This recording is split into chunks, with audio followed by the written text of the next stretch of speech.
Okay, as we move from the archaic period of philosophy in ancient Greece, that is the time of the pre-Socratic philosophers, into the Hellenic time, the classical period as it came to be called, the giant that stands at the beginning of that is Plato. Actually, the word Plato is a nickname. It means broad-shouldered one. His real name was Aristocles. But there was a figure who stands before Plato, about 40 years older than Plato, and this is Socrates, or as we say in English, Socrates. And Socrates didn't write anything, and so the only way we learn about Socrates is through the dialogues of Plato. And then there was another person in ancient times, not quite as famous and not as authoritative as Plato, but very important. His name was Xenophon, and he wrote dialogues. He claims to be more historically accurate than Plato, but Plato's Socrates is the Socrates that has come down to us through the ages. So it's the only way you can see the influence of pre-Socratic thought on Plato is to have studied, of course, the pre-Socratics in some detail and then study the dialogues of Plato. And then slowly you begin to see how Plato assimilated creatively and put this all together and created his own philosophy. You really begin to see this more clearly when you get into the later dialogues of Plato. Like one dialogue is called the Timaeus. And basically what it is the origin and nature of the universe. The origin of the universe, that discipline is called cosmogony.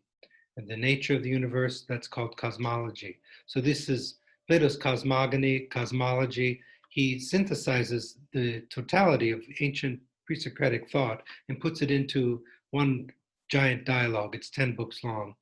It's called the Timaeus. Most of the dialogues of Plato are named after people. There are exceptions, like the Apology, where Socrates is defending himself in court. There's the Laws, there's the Symposium, there's the Republic.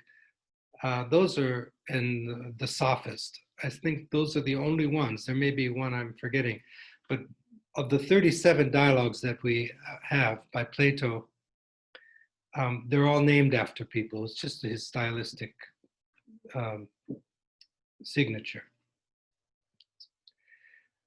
The longest are the Republic and the Timaeus.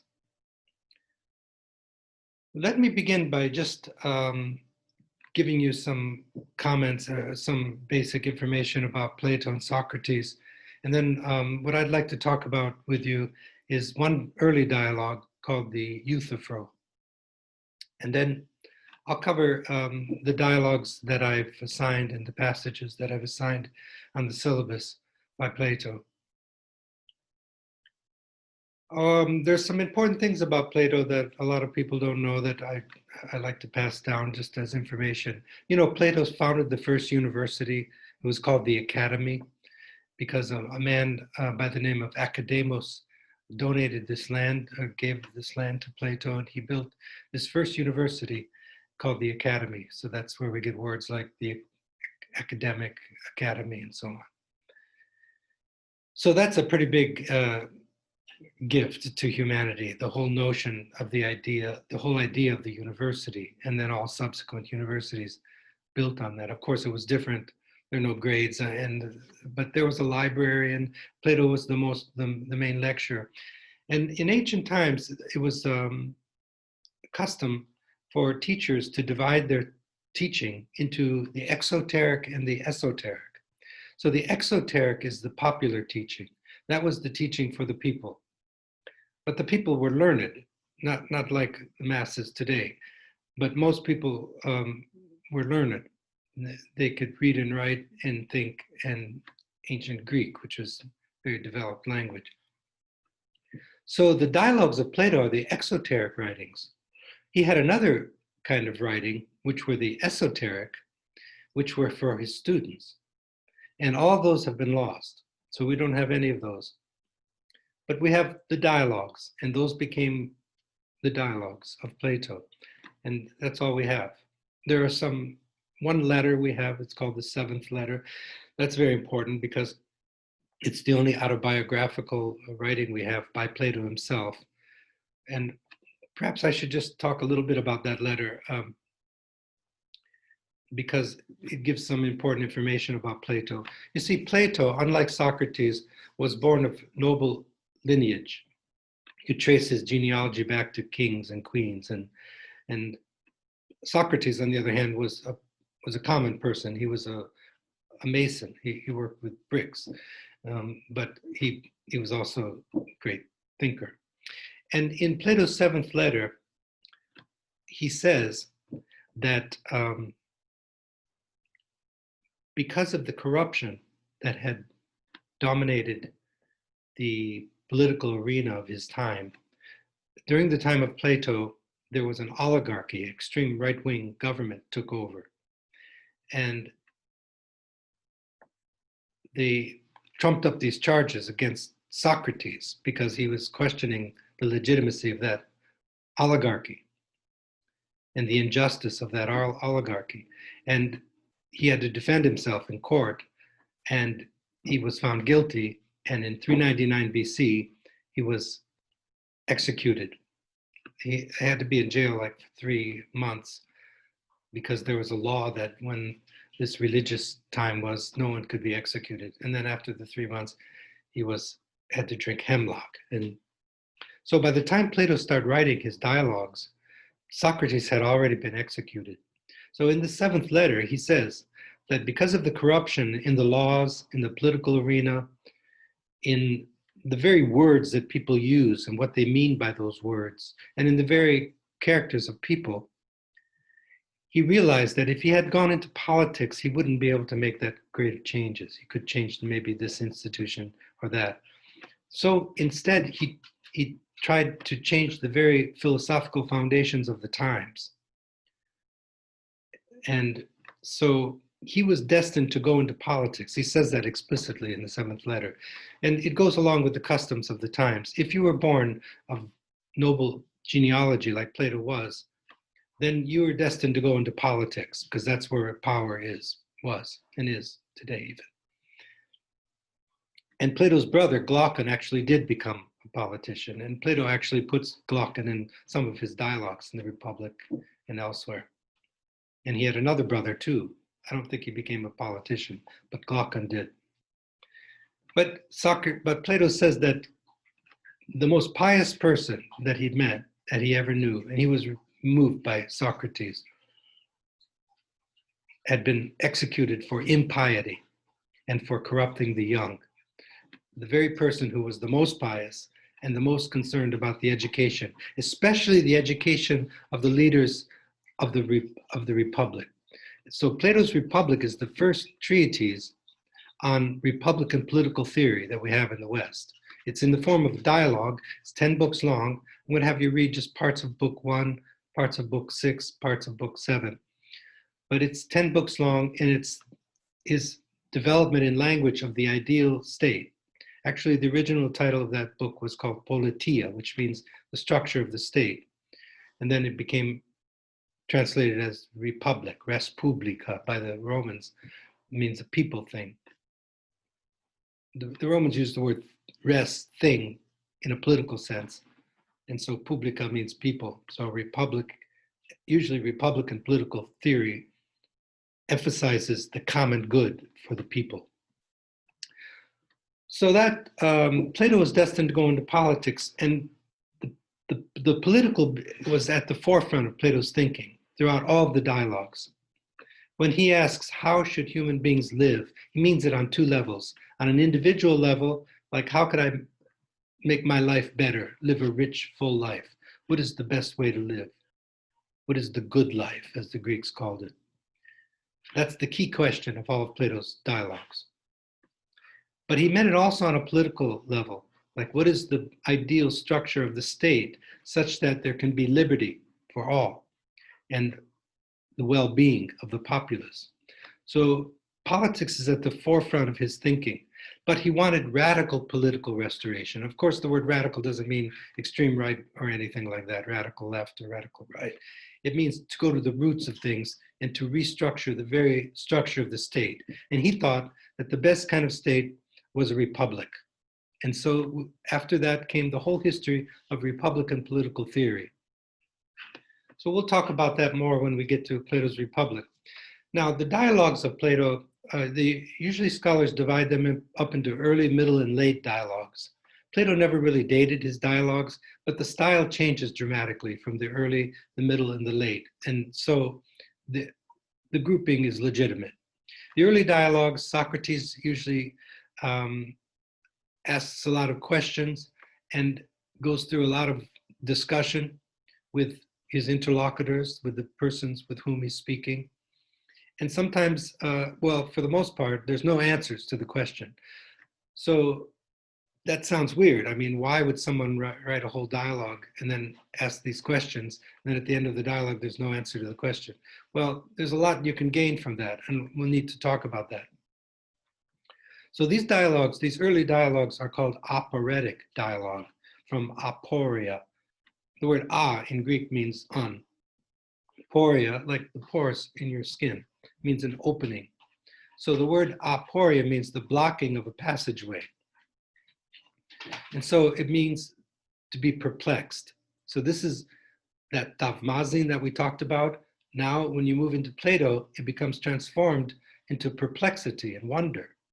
And it becomes transformed into what we need to talk about. We'll talk about this at length when we talk about the apology of Plato, about Socratic ignorance, about admitting to yourself that you don't know the answer to these ultimate questions, one by one. Like, what is justice? Do you know? Well, there are a lot of people who think they know what it is. Well, Socrates would look for them and find the best definitions of justice, for example, or piety, or beauty, or any ultimate reality. And then his interlocutor would give an answer. They're in search of a definition. And then Socrates would examine that answer. And he would find some inadequacy, maybe a contradiction, or it's only partially true, or he could come up with a counterexample, or whatever weakness is. If the answer doesn't give a definition that could hold against critical scrutiny, then his interlocutor will have to come up with a better answer. And usually they fix the answer and they move on. And the dialectic moves by way of contradiction. So this is a key theme in all of Plato's dialogues. And one of the great things you learn from studying Plato is the skill of dialectics. Dialectics means philosophical conversation in search of the essence of some reality, the ousia in Greek, which means the essence. The essence of something is that which allows everything else to be what it is. For example, the essence of piety would be that idea of piety, that essence of piety that's unchanging, that allows all pious acts or all pious people to be pious. The word pious and holiness are the same in Greek. The Greek word is eusebia. Or beauty. The idea of beauty, the essence of beauty, the eidos, which means the essence, or the ousia means essence, is that idea that allows all beautiful things to be beautiful in the first place. And anything is beautiful because it participates in that idea of beauty. So this is what they're in search for in these early dialogues, in the middle of dialogues, in the late dialogues too. It pervades all three phases of Plato's thought, in search of a definition. But these early dialogues especially are called aporetic. It's not opera or anything, it's aporia. And aporia leads to diaporia. Dia means through, poria. So they try to make their way through this blockage and try to make their way to insight into the ideas. And along the way, we're shedding ignorance. And what's so unique about Plato is these definitions that he examines through the mouths of these characters that he creates in these dialogues are the key theories that predominate in his day and down to our own times too. For example, in the Republic, one of the definitions that Socrates examines is of justice is helping your friends, harming your enemies. Well, that's pretty powerful in our world today. But Socrates points out, well, sometimes our friends are bad people. Sometimes our enemies turn out to be good people. So that would mean that justice means harming good people and helping bad people. That doesn't sound right. How could justice be helping bad people? So bong, he shows, so that can't be justice. And then we move from there. So that's what makes Plato, one of the things that makes Plato's, there are many things that make these dialogues just wonderful.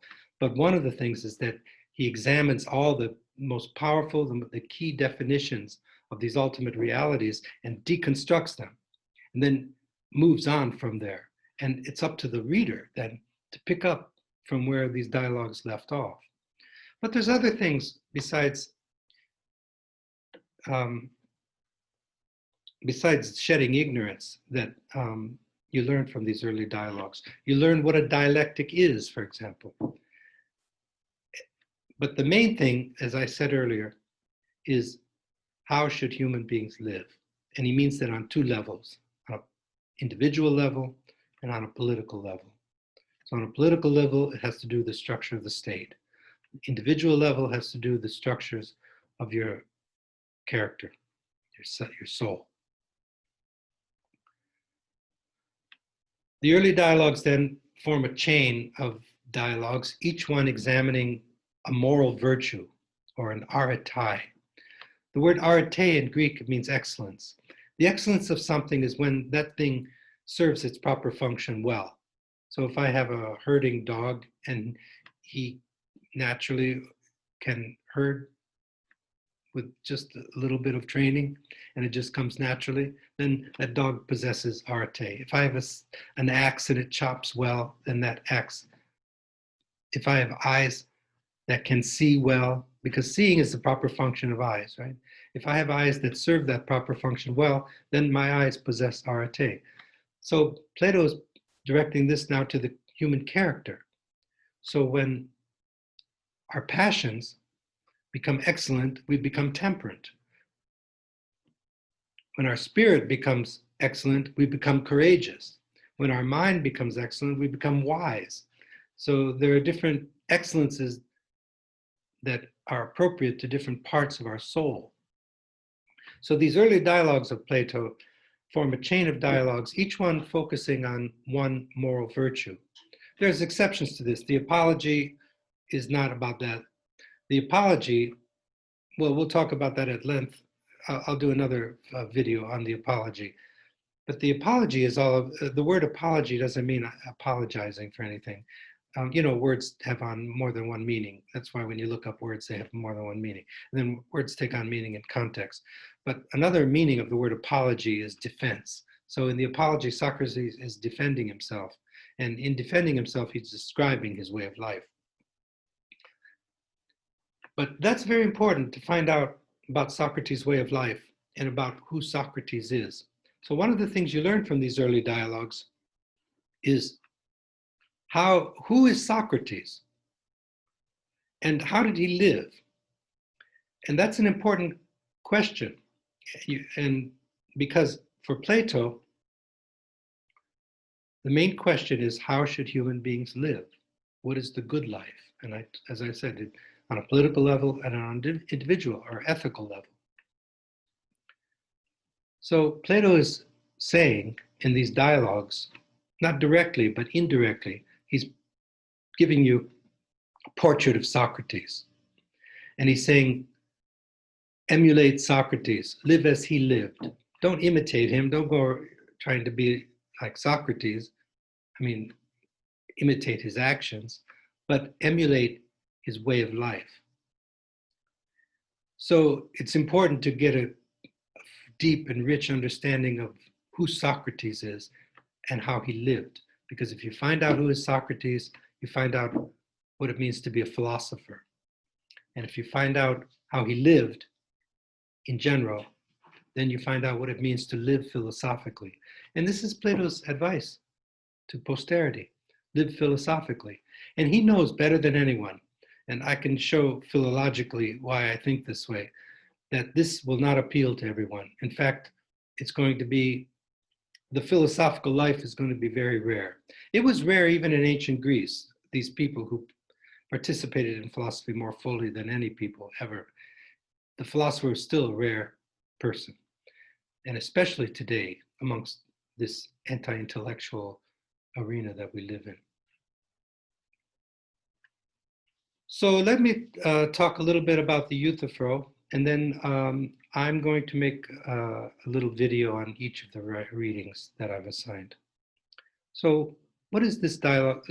Usually when people are first exposed to Plato, there's in college classes, usually editors put the early dialogues into a group of dialogues that revolve around the death of Socrates. And usually these dialogues are the Crito, that's the name of a good friend of Socrates, an old friend. He's there at Socrates' death, and it's an old friend of Socrates. And then the Euthyphro, there's the Apology, and the Phaedo. And these all revolve around, the Phaedo is the death, it's a long dialogue. It's about when Socrates finds out that today, this morning, he has to drink hemlock, and the discussion that ensues with his disciples. They're not really disciples, his friends, and the inner circle of Socrates. The Crito is him be. There's always a dramatic setting in the dialogue. So the Crito revolves around Socrates being in jail, and somebody had paid the jailer to look the other way, and Socrates could have just escaped if he wanted to, but he doesn't because he believes that the laws are sacred, and even though the law is being applied in the wrong way, in his case, it would be an admission of corruption if he would to break the law, so he doesn't escape. The Phaedo is all about the immortality of the soul, and I want to just go to the last lines of the Phaedo with you in Socrates' last words and give some thought to those last words. But let me jump into the Euthyphro with you, and then I'll make these little individual dialogues. So the Euthyphro is all about piety, eusebia in Greek. And the dramatic setting of the dialogue is Socrates is just heard word that there's a certain Melitus who has behind him a group of people who claim that Socrates is impious and he's corrupting the young. And later in the Apology, we find out there are two other people, Lycon and Melitus, Lycon and Anytus. But he only mentions Melitus in the Euthyphro. So these three men bring these charges against Socrates, and he's waiting there at the porch of the King Archon. I happened to be there on a Sunday, wandering around the Plaka in ancient Greece, and some British young boy who was a grad student in philosophy was leading some group, and he said, "This is the porch of the King Archon where the Euthyphro had taken place." And so I felt some, I was moved by that because I was standing there where Plato creates this dramatic setting. So that raises a question, though. Are these dialogues of Plato like historically accurate? Well, the way I answer that is I think what Plato is doing, like any artist, Plato is an artist, more so than any, probably Plato and Nietzsche are the two most artistic philosophers that we have in the West. I mean, they're artistic in the sense that they actually make works of art. So these dialogues are works of art, and I take the artistic dimension of the dialogue seriously. A lot of philosophers don't. But my understanding of art and my love of art, and when I look at these dialogues, they're art. I mean, but at the same time, they're philosophy. So Plato is a poet-philosopher like Nietzsche and Lao Tzu and some few others. But Nietzsche in our Western tradition, Nietzsche and Plato are the most artful philosophers. So these works of art. And so as any artist does, like when Van Gogh looks at the sky or the sunflowers, he's simplifying them. He's bringing out things and letting it shine letting the essence shine forth. So I don't think Plato is deliberately trying to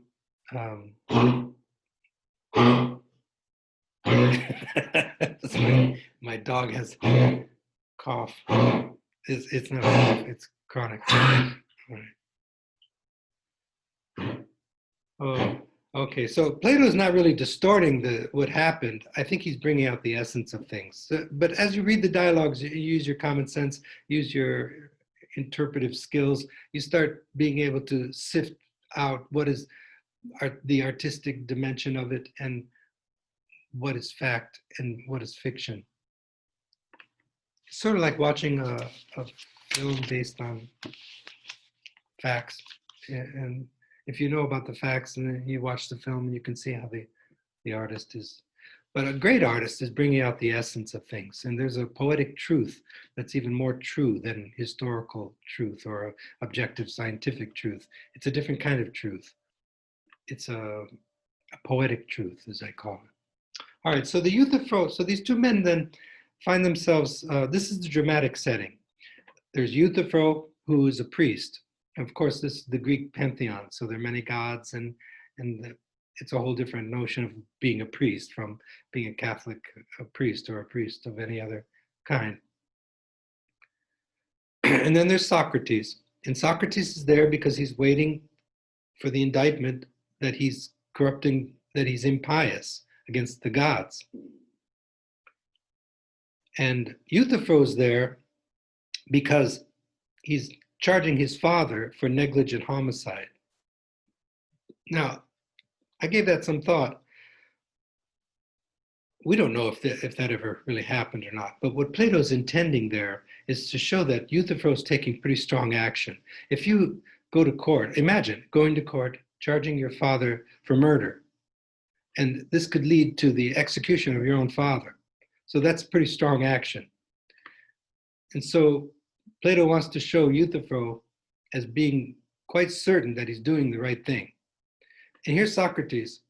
He's not certain of anything right now. He's just like, why am I here? And maybe I am impious. And if I am, then they're right. But what is piety? So the two of them are there.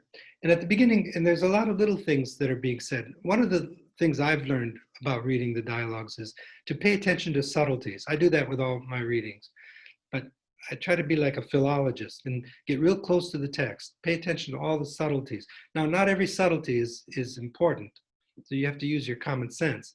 But if something emerges and it's subtle and it fits into something else that he's alluded to in other dialogues, see, what you can do is use the dialogues to shine on each other. So as you read another dialogue, you can use that one to shine on this dialogue, and then you have two. And then the dialogues are interesting because each one tells the whole story. They're like little holograms.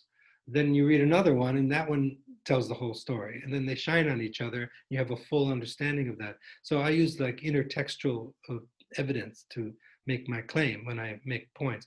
But you want to pay attention to subtleties and pay attention to the character of Euthyphro. He thinks he knows everything, and he's acting very strongly on it. He's conceited. And you have to think very deeply about conceit with Plato. It's not just some psychological aberration. It's a metaphysical conceit. I mean, one could be a very humble person and possess this philosophical conceit. Philosophical conceit means I know what this reality is. I know what it means to be a Republican, and I'm a Republican. Or I know what beauty is, and this is ugly.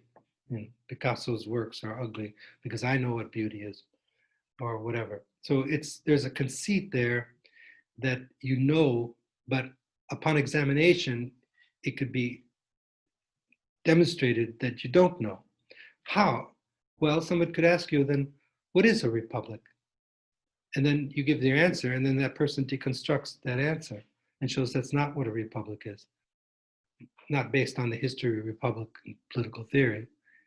And then you'd have to come up with another one. So he wants to show Euthyphro as being conceited, but not just psychologically conceited.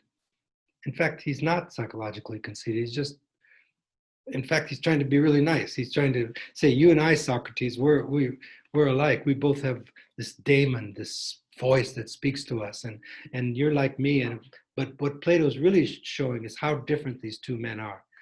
What Euthyphro has behind him are the many, the hoi polloi, who are easily misled. And Socrates is this rare individual who's in search of truth.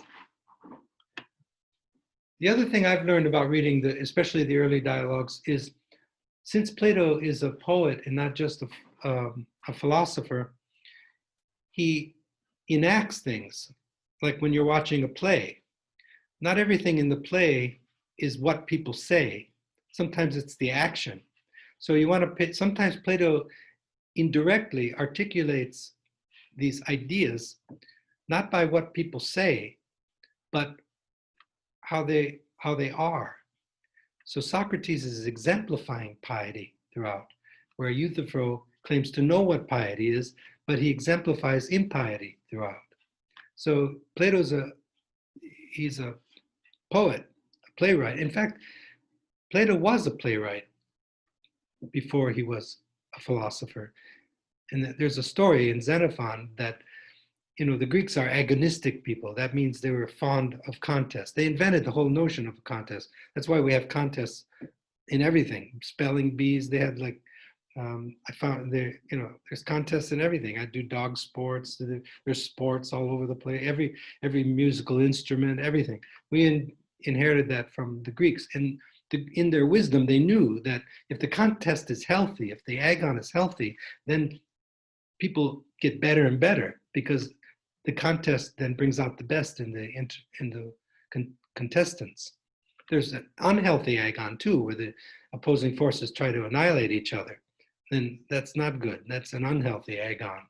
So there's a story I was starting to tell you about how Plato was waiting for the results of who would write the best play, and then the judges would choose the best play, and then they would actually enact a trilogy in the amphitheaters, and actually produce the play.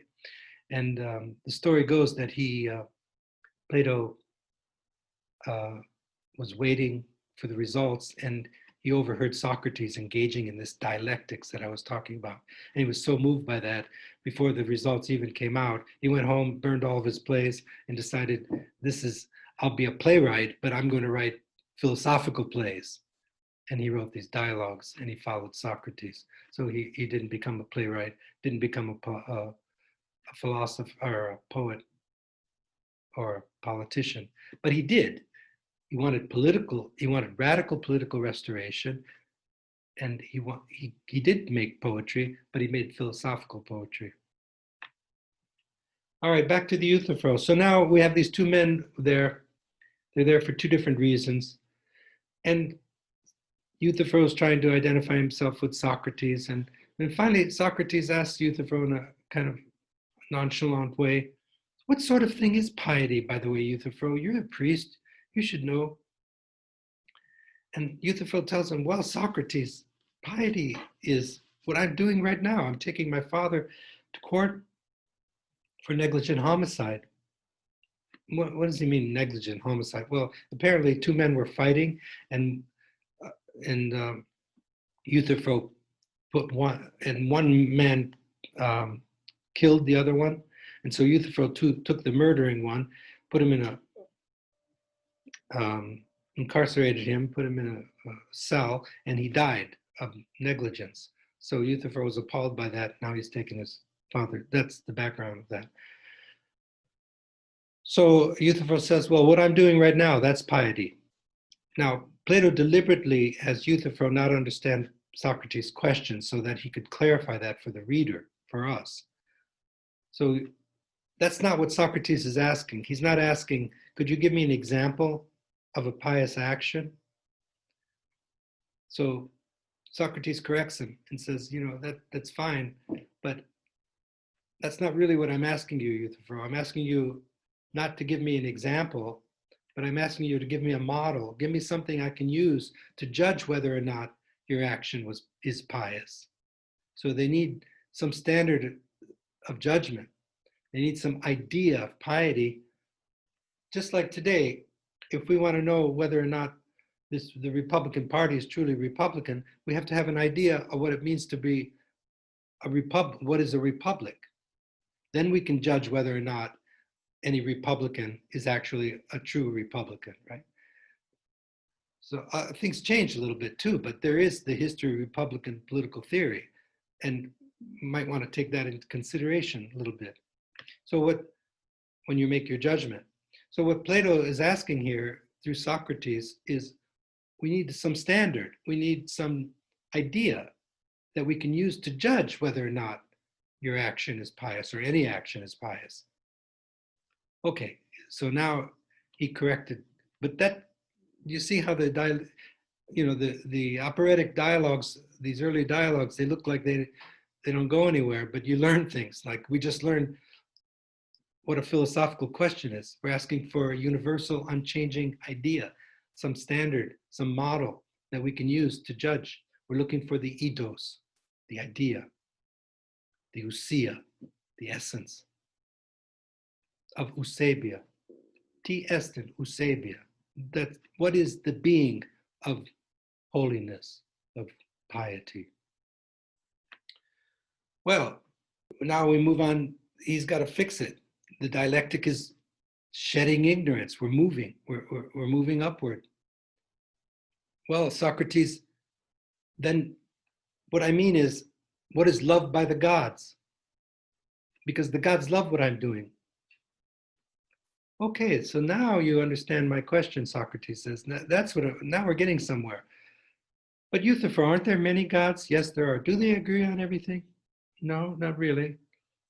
Especially important issues, they don't agree. In fact, they war with each other, these gods. Yes. Do they agree about piety and impiety? Well, no, some don't agree with others. Well, then that would mean that piety is what is loved by the gods, and piety is what is not loved by the gods. That's a contradiction. Remember? Now think back to Parmenides in his critique of contradiction. The contradiction is moving the dialogue, though. See how Plato is creatively using Parmenides? And there's Heraclitus in there too. I'll tell you later. I had a little insight today about how Heraclitus is at work. So the contradiction now is moving the dialogue. He has to fix it. It can't be that piety is what is loved by the gods and piety is what is not loved by the gods. That's a contradiction. Any inadequacy is enough to deconstruct the definition. Any inadequacy, because we're looking for adequate ideas, not inadequate ideas. So that's important. Okay, so, well, as they talk, Euthyphro says, well, there are certain things that they agree upon, more general things. Like what Socrates says? Well, that wrongdoing should be punished. Oh, okay, now we've come to some kind of standard. They all agree that wrongdoing should be punished. And they all love that when they see wrongdoing punished, when they see justice. There's a thin line between punishment and justice in the ancient Greek world, as it is today. But let's just keep it blurred for now. Because what's important is that they've hit upon something solid for the first time. Now, this is the third definition, right? The first definition is what I'm doing right now. Okay, that's wrong because it doesn't even understand what he's asking. Second definition, what is loved by the gods? That's wrong because the gods harbors a contradiction. Third definition, what all the gods love. Then Socrates examines that. Do you see how what I learned from the Euthyphro is how the dialectic works. There's a structure to the dialectic. It's not always the same. Every dialogue is different. And every conversation, philosophical conversation, is different, but the structure remains the same. It's always arises out of something ultimate and something existential, something that touches our lives, and that's important. In this case, Socrates is going to actually be executed for impiety. And so it always comes about because of some existential situation. It's always an ultimate question that's being raised.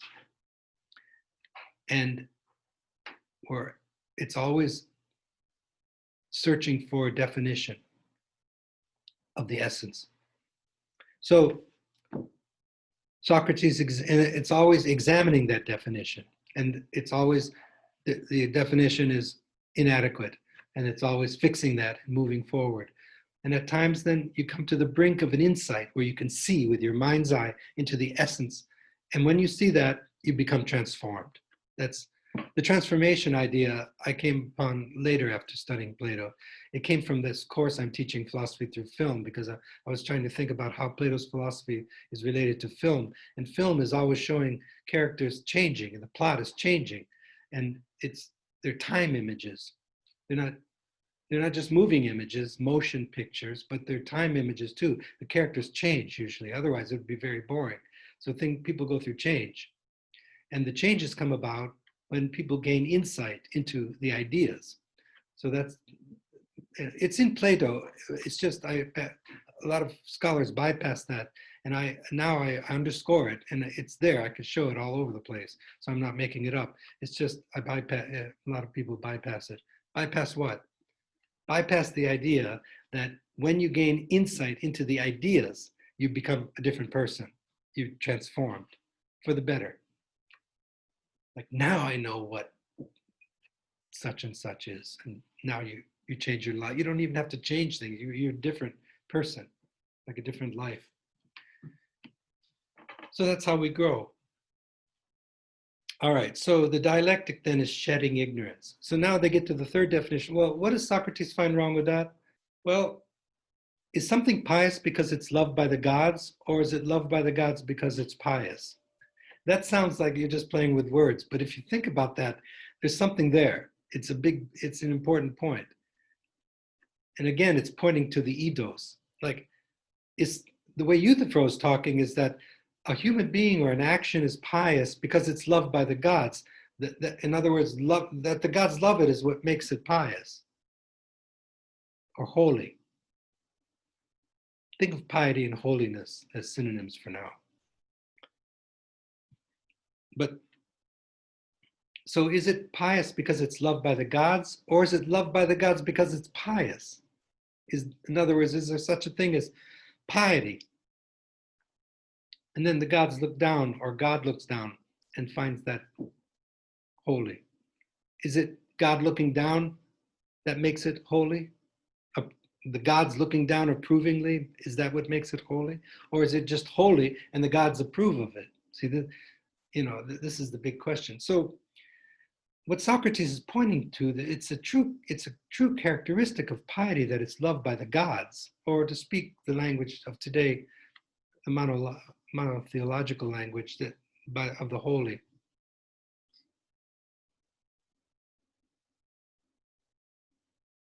So it's a true characteristic of the holy that it's loved by God or by the gods. But the fact that God loves it is not what makes it holy. It's holy. And that's why God loves it. So Euthyphro can't take it anymore. After this third definition, he's at his wit's end.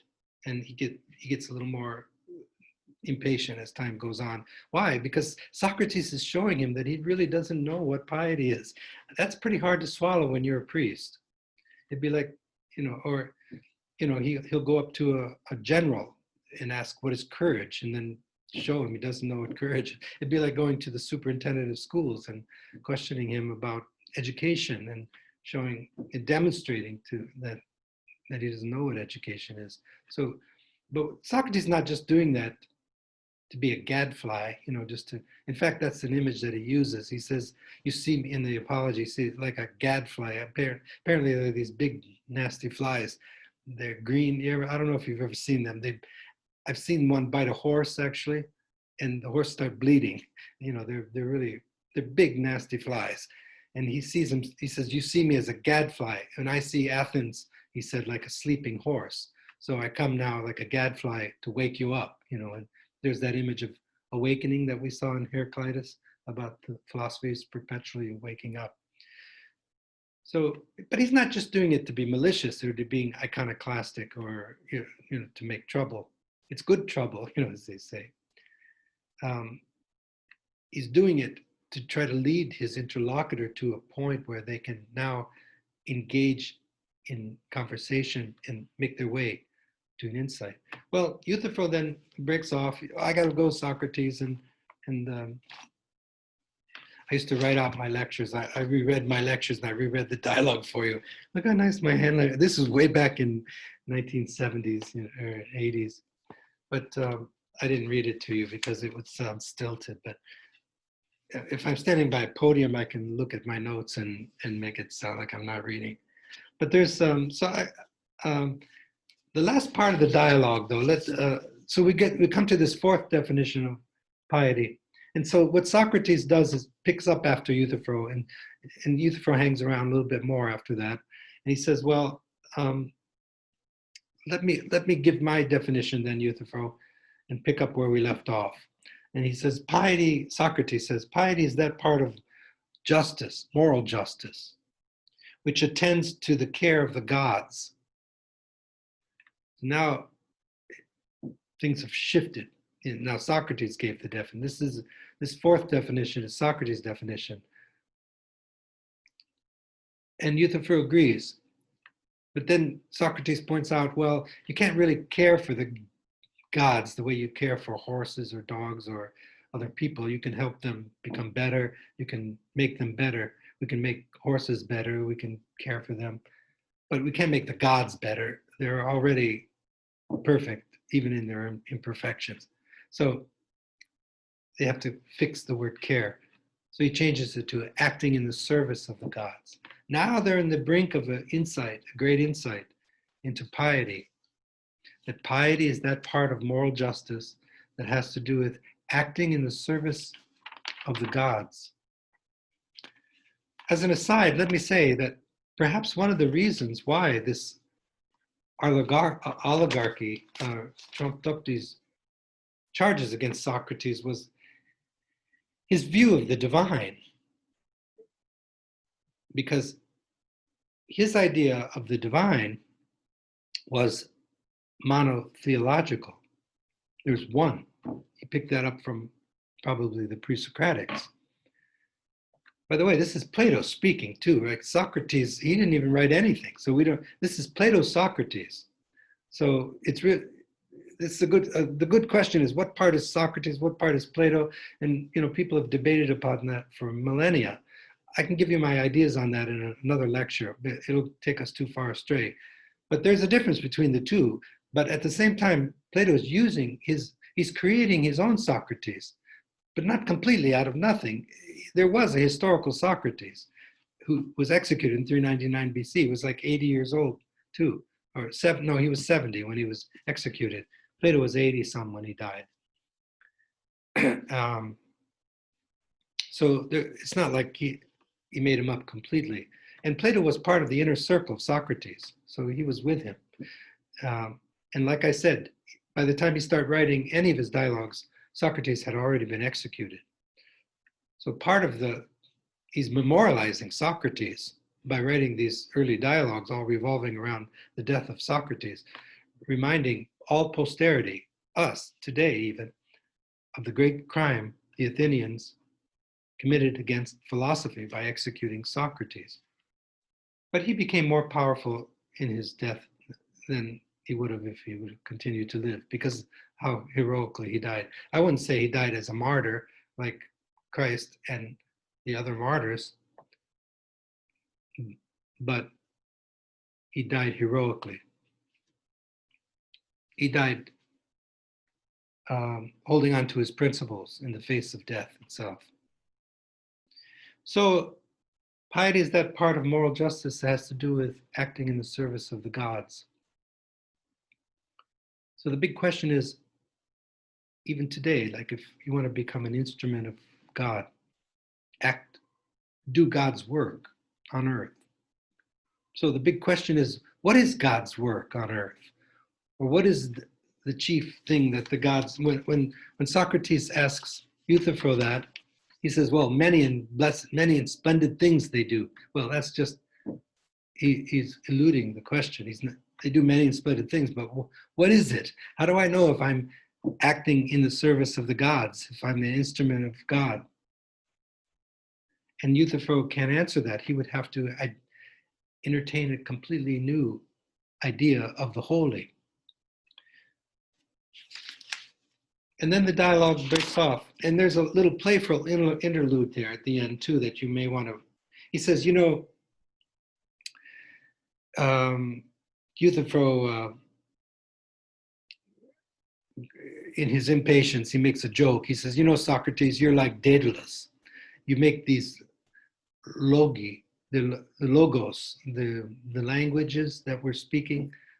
It's the word logos, only logi in plural makes the discussions that we're having. You make them move. Every time I give a definition, you examine it, and then I have to give another one, and it looks like these logi, these reasons are moving around, these definitions are moving, like Daedalus. So you have to know a little bit about ancient Greek mythology. Daedalus in ancient Greece became synonymous with like the maker, the artisan.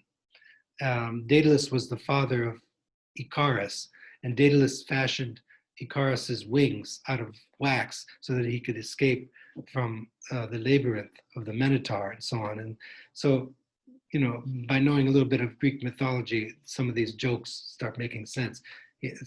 So Euthyphro banters with Socrates, saying, "You're like Daedalus. You're making these." Because the other thing about the mythology is that these sculpture pieces that Daedalus would make, they would move about and they would come alive. That's part of the incredible myths that the Greeks invented about Daedalus. But the word Daedalus came to mean like the maker. That's why James Joyce, when he wrote The Portrait of the Artist as a Young Man, by the way, I recommend that book for young people like you. He's James Joyce, one of the great writers of modern times. His main character is Stephen Daedalus, and the book is called Portrait of the Artist as a Young Man. So Stephen is trying to find out about his life. It's like a coming of age kind of novel, but it's a masterpiece. It's an early Joyce novel, and so Stephen has to write. When he finally realizes, I'm Daedalus. I'm a maker. I'm an artist. And he finally comes to that. Joyce is sort of writing about himself. But so Daedalus came to mean like the maker. And then Socrates comes back. He says, well, it's you that's making these logi move around, not me, because you're the one giving the definition. I'm only examining them. And so they're playing around back and forth. But in that playful interlude, that seemingly insignificant little interlude, there's something very important, because right after that, and then Socrates even says, and not only do you make them move, you make them move in a circle, because the dialogue ends up, if you notice, it comes tumbling right back down to where it began again. So it moves like in a circle. It doesn't go anywhere. But it's really not a circle. It's a spiral. It moved, actually, because the aporia at the end of the dialogue is not the same as the aporia at the beginning of the dialogue. So, in the reader's mind, it's more of a spiral moving forward circularly. But so they're going, but the important thing that was said is that Socrates said, I, for one, would want these logi to stay put and not move. So why? One could ask, why would, you always want to ask that question, why is Plato saying it this way? Why, because Plato could make it be any way he wanted to, right? So you ask, if Plato were here, you would ask him, why did you have Socrates say that he, for one, would want the logi not to move and to be stationary? Well, if you read Plato's dialogues, you realize how important it is that these ideas are unchanging. Like Parmenides claimed about being with a capital B. Now, Plato is taking that into his own thinking and saying these ideas, what makes them so real is that they're unchanging. All the qualities that Parmenides gave to being, Plato gives to being, just like Parmenides, and also to these other universals, the ideas. And so the dialogue ends. But I've always found that sometimes if you take ancient Greek words or even Latin words or any language, if you know a little bit about language, like if you learn about, as time went by, I learned about language. I studied Sanskrit, I studied German, and you learn grammar and parts of speech and things like that. Well, once you know the structure of language, then you can look up words in dictionaries. So you get a Greek dictionary, they call them a lexicon, and you just look up the word. But you have to know what word you're looking up, and you have to know a little bit about grammar, what part of speech, and so on. But then you can start looking up words and seeing what they mean in the dictionary, and then loosen the reins and, and start thinking creatively about these words. And sometimes they lead to insights. Well, I did that after reading the Euthyphro once in my early days, because I realized that Plato is an artist as well as a philosopher. And so he's creating these works of art. And as a playwright, then what he's doing is enacting things. He's creating action. And indirectly then he's expressing ideas through the action. And so if you look at the dialogue as a whole, there's a tension there. There are contradictions and everything, and the contradiction is moving, but there's a Heraclitean element in that too. If you see the dialogue as a whole, there's a kind of tension, but there's a harmony there too, because it has a beginning, it has a middle, it has an end. There's a tension between the two men, but at the same time, something is being revealed, that hidden harmony of the beauty of the dialogue. And you can see Socrates is being depicted as a pious person. Okay? Because he never claims to know anything. He's standing in reverence before something that transcends him. And when I start looking up words in Greek,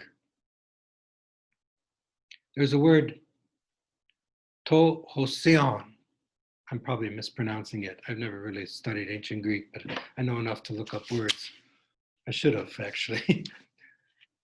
Hoseon, to hoseon, which means that which demands awe-filled reverence, which is related to eusebia, which means awe-filled reverence.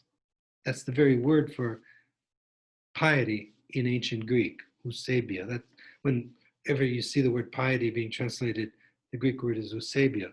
But what I found in the Greek lexicon is state of being in an awe-filled reverence. And eusebia would be impiety.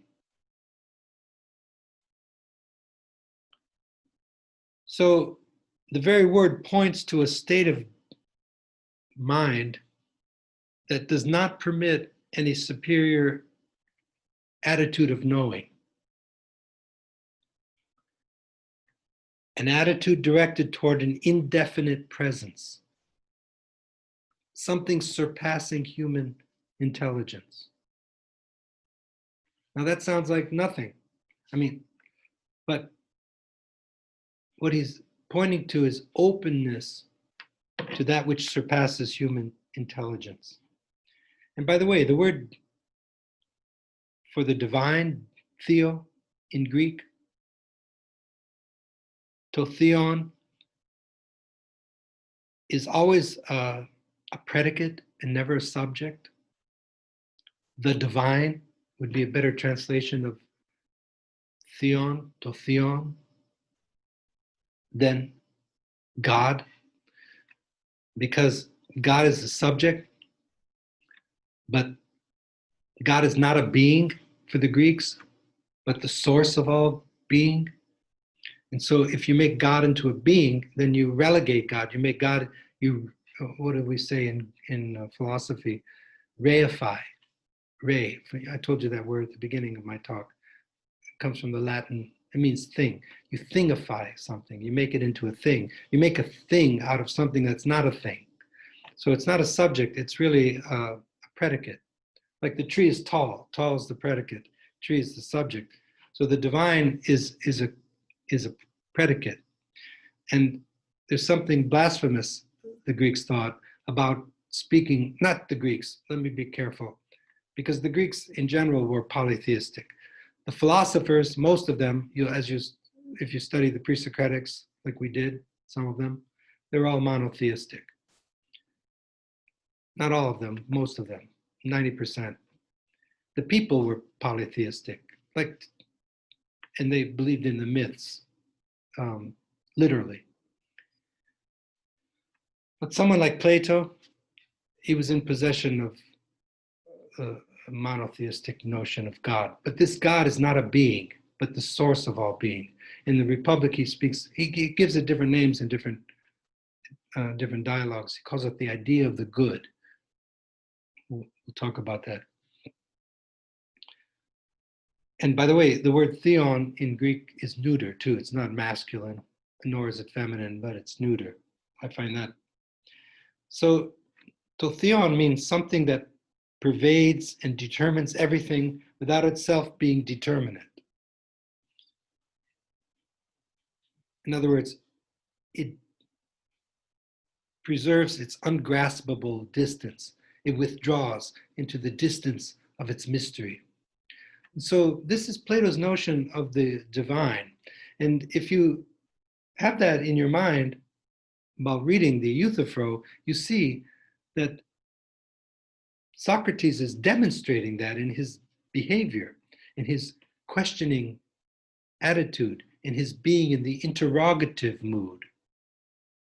He's always in the interrogative mood. He's questioning. Think about questioning. When you question something, you admit you don't know, unless you're asking a rhetorical question, and that's something else. That's a rhetorical question is not really a question. And sometimes Socrates does that. But when Socrates is examining the definition of his interlocutor, it looks like he knows the answer and his interlocutor doesn't. Or when Socrates is being ironical and saying, like at the end of the Euthyphro, well, Euthyphro, I thought you were going to teach me about what is piety so that I could defend myself in court and I could say that I learned from Euthyphro what piety. He's being ironical there because he's showing, as Euthyphro's running away from Socrates, because he's admitting that he's showing that he doesn't know what piety is, Socrates being ironical. But on a deeper level, there's, just because I know that you don't know the answer, that doesn't mean I think I know the answer either. It could mean, let's both admit we don't know so that we can make our way. So have you ever tried to teach someone something who thinks they already know the answer? It's impossible to penetrate that obstinacy. So that's maybe some unique ideas I've come to over the years about the Euthyphro. It's a seemingly unimportant dialogue, early dialogue that revolves around the last days of Socrates, but it's a good way of finding out who is Socrates, of seeing the structure of the dialectic, see how the dialectic works to shed ignorance, and what Plato's philosophy is all about. And what I was emphasizing, I think, is how what you want to pay attention to is not just what's being said, but the dramatic action, the dramatic nature of the dialogues, the action, and the characters of the people. Okay, so that's a little lecture on the Euthyphro. I think we should move into the Apology, which follows. The Apology is Socrates' defense in court, and Plato was actually there. So he wrote this wonderful dialogue called the Apology. All right, that'll be next. Thanks.